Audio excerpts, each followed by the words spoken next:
नमस्कार दोस्तों, मैं राहुल आप सभी का मंथन में स्वागत करता हूं। एक लंबे अंतराल के पश्चात लगभग 10 दिनों के पश्चात मैं आप लोगों के सामने फिर से बीपीएससी मेंस से संबंधित सेशंस लेकर के आना प्रारंभ कर दिया है ऐसे मैंने।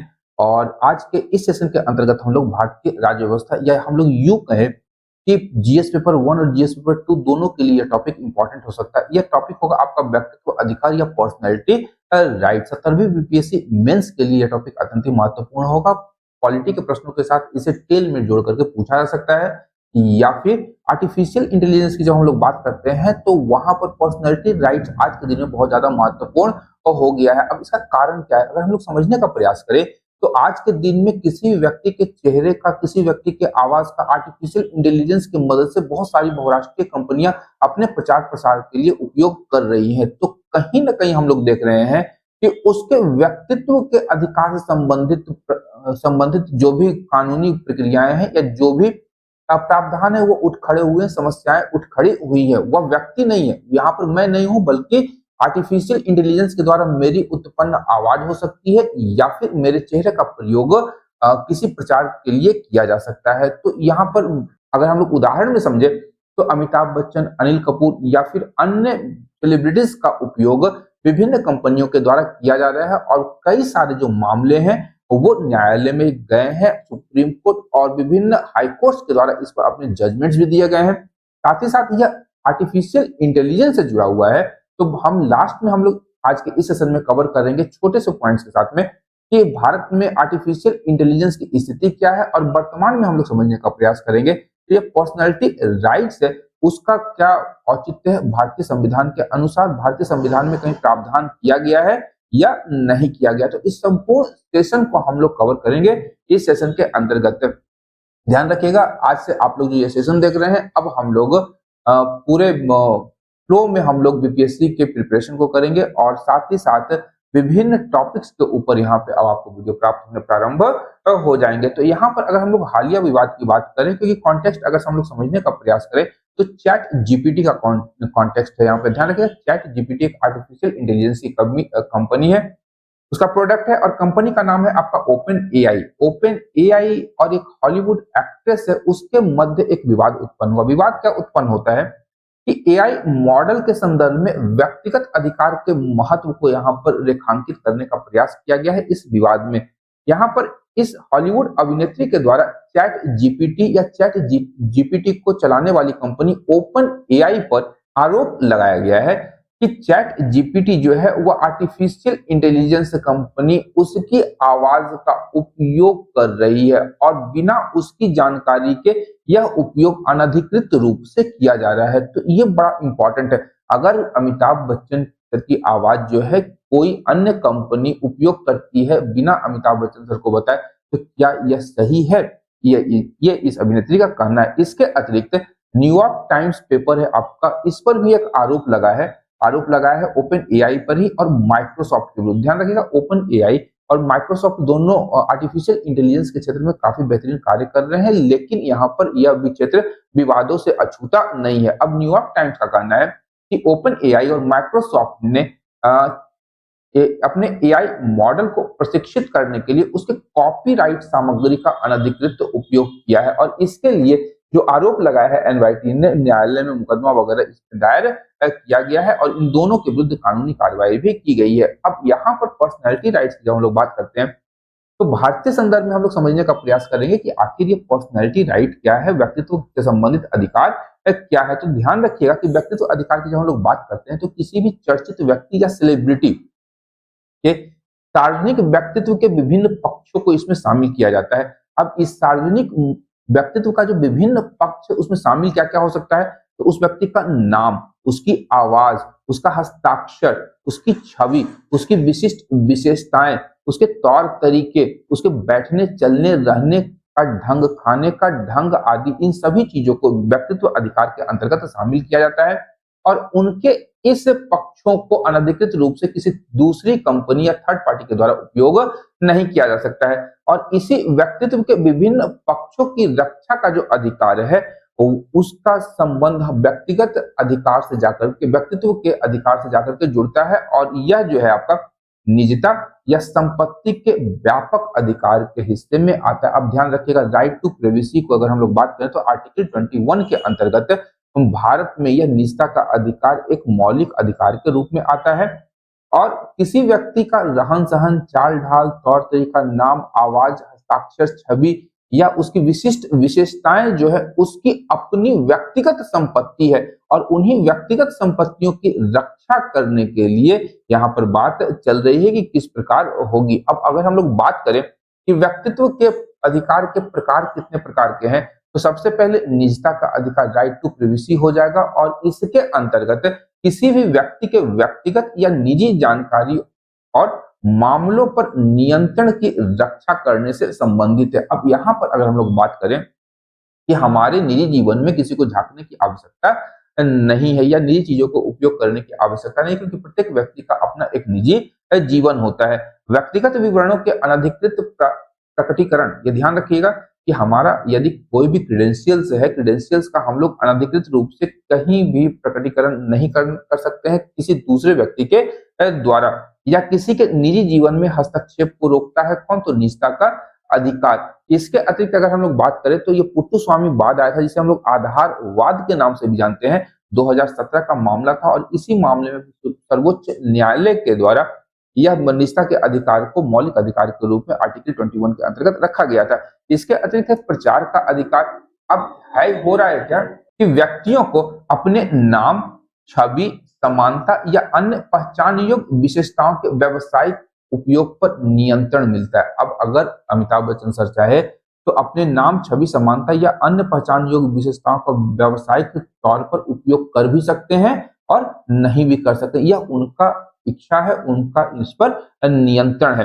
व्यक्तित्व अधिकार का महत्व क्या है, तो मशहूर हस्तियों के लिए बेसिकली हम लोगों के लिए इसका कोई महत्व विशेषता नहीं है, क्योंकि बहुत सारी जो कंपनियां हैं अपने प्रचार प्रसार के लिए विभिन्न सेलिब्रिटीज के विशेषताओं का उपयोग करती है। विज्ञापन में उनके नाम हो गए, फोटो हो गए, यहाँ तक कि उनकी आवाज का सरलता से ये लोग दुरुपयोग कर लेते हैं ताकि उनको पेमेंट कम से कम देना पड़े और या पेमेंट नहीं के बराबर देना पड़े और बिना पेमेंट दिए हुए उस पर्टिकुलर व्यक्ति के नाम, छवि या आवाज का उपयोग अपने प्रचार प्रसार के लिए कर सके। अब भारत में व्यक्तित्व के अधिकारों की स्थिति की अगर हम लोग बात करें तो भारतीय कानूनों में इसका किसी प्रकार का स्पष्ट प्रावधान हमें दिखाई नहीं देता है, लेकिन अगर हम लोग निजता के अधिकार और संपत्ति के अधिकार की बात करते हैं तो निजता और संपत्ति के अधिकार से संबंधित सिद्धांतों के माध्यम से इसे संरक्षण प्रदान किया गया है। वहीं आर्टिकल 21 प्राण और दैहिक स्वतंत्रता की जब हम लोग बात करते हैं तो वहां पर निजता के अधिकार को माना गया है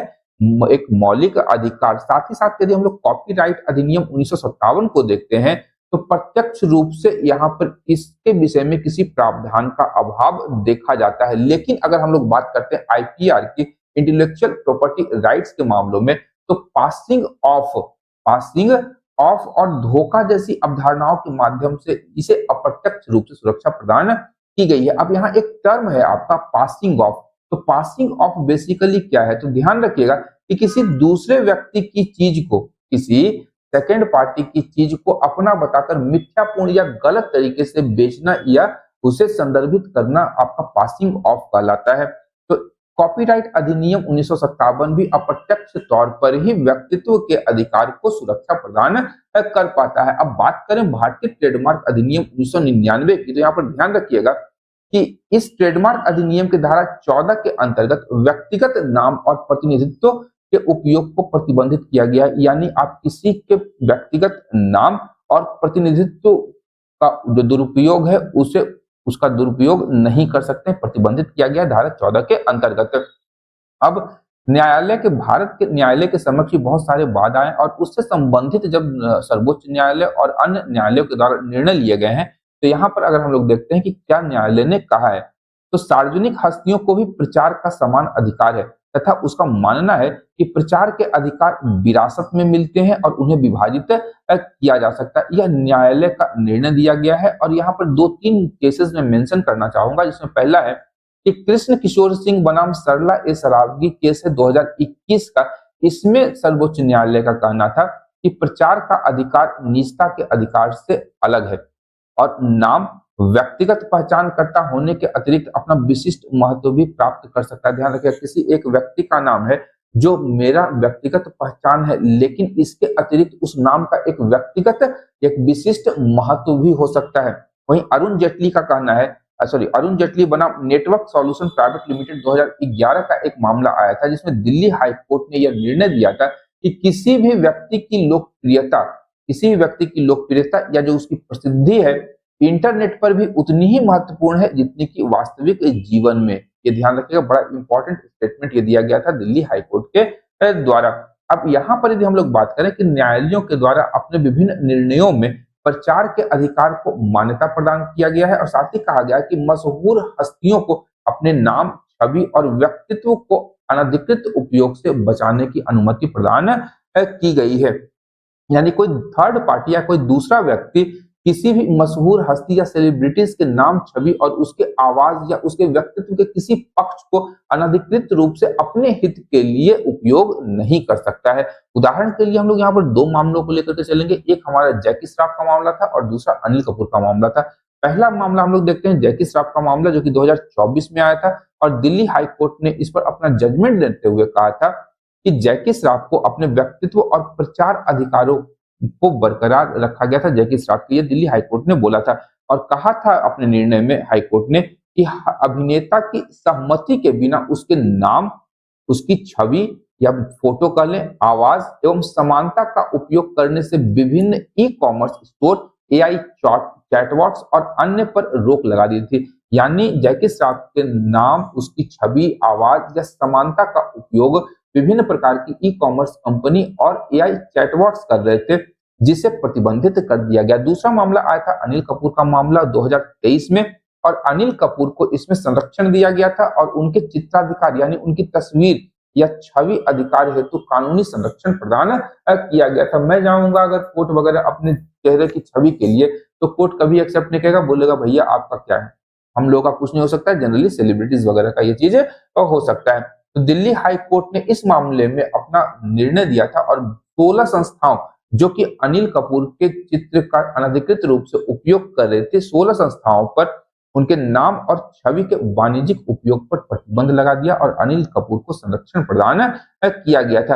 अब चूंकि ये सारे मामले जो हैं ये आर्टिफिशियल इंटेलिजेंस से जुड़े हुए हैं और आर्टिफिशियल इंटेलिजेंस के सहारे हम लोग किसी व्यक्ति के नाम, उसकी छवि या फोटो या उसकी आवाज को बना सकते हैं और उसका उपयोग अपने हित के लिए कर सकते हैं। तो अगर हम लोग आर्टिफिशियल इंटेलिजेंस के विनियमन की बात करेंगे, रेगुलेशन की बात करेंगे, तो भारत में आखिर इसकी स्थिति क्या है? और वर्तमान में अगर हम लोग बात करें तो भारत में आर्टिफिशियल इंटेलिजेंस के विनियमन के लिए कोई उपयुक्त प्रावधान नहीं है और समय समय पर इसके लिए आईटी मंत्रालय के द्वारा विभिन्न दिशा निर्देश, सलाह और आईटी नियम जारी किए जाते हैं, जिसके अनुसार एआई का कानूनी पर्यवेक्षण किया जाता है। अब नीति आयोग की बात करेंगे तो ध्यान रखिएगा, नीति आयोग ने 2018 में आर्टिफिशियल इंटेलिजेंस के लिए एक नेशनल स्ट्रेटजी लाई थी, एआई फॉर ऑल, ये जारी किया गया था नीति आयोग के द्वारा और इसके माध्यम से नीति आयोग ने विभिन्न क्षेत्रों जैसे आपका स्वास्थ्य सेवा,